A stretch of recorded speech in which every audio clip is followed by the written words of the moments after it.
যারা তাদেরকেও 57 জন মেধাবী চক্ষু সেনাদেরকেও এই দুনিয়া থেকে বিদায় করে দিয়েছে বিনদেশি এজেন্ডা বাস্তবায়ন করার জন্য।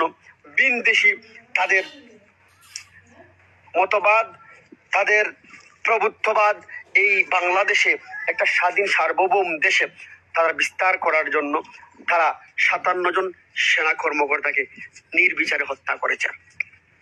তারা হত্যা করেছে নিরীহ আলেম উলামাদেরকে। 2013 সালের শাপলা চত্বরে হেফাজতে ইসলামের মতো একটি নিরীহ ইসলামিক দলকে, যারা অনেক বিষয়ে তারা জ্ঞান রাখে না, তারা শুধু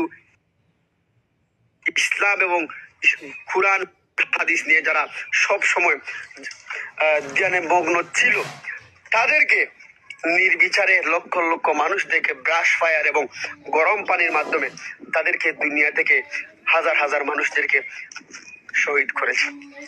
শহীদ করেছে এই 17 বছরের ফ্যাসিস্ট শেখ হাসিনা, যারা সবচাইতে বাংলাদেশের মধ্যে জেল জুলুমের মধ্যে অবিচারের মধ্যে পড়েছিল।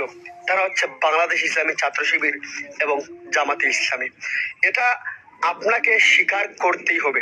হিংসা এই জিনিসটা আপনাকে অগ্রসর কোনোদিন করতে দিবে না। আপনাকে যেটা সত্য আছে সেটা আপনাকে সত্য স্বীকার করতে হবে।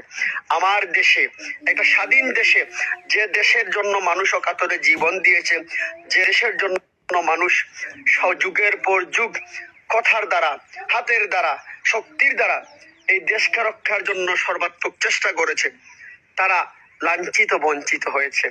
আর এই সোনার স্বাধীন দেশে, যে দেশে বিশ্ববিদ্যালয় হওয়াটা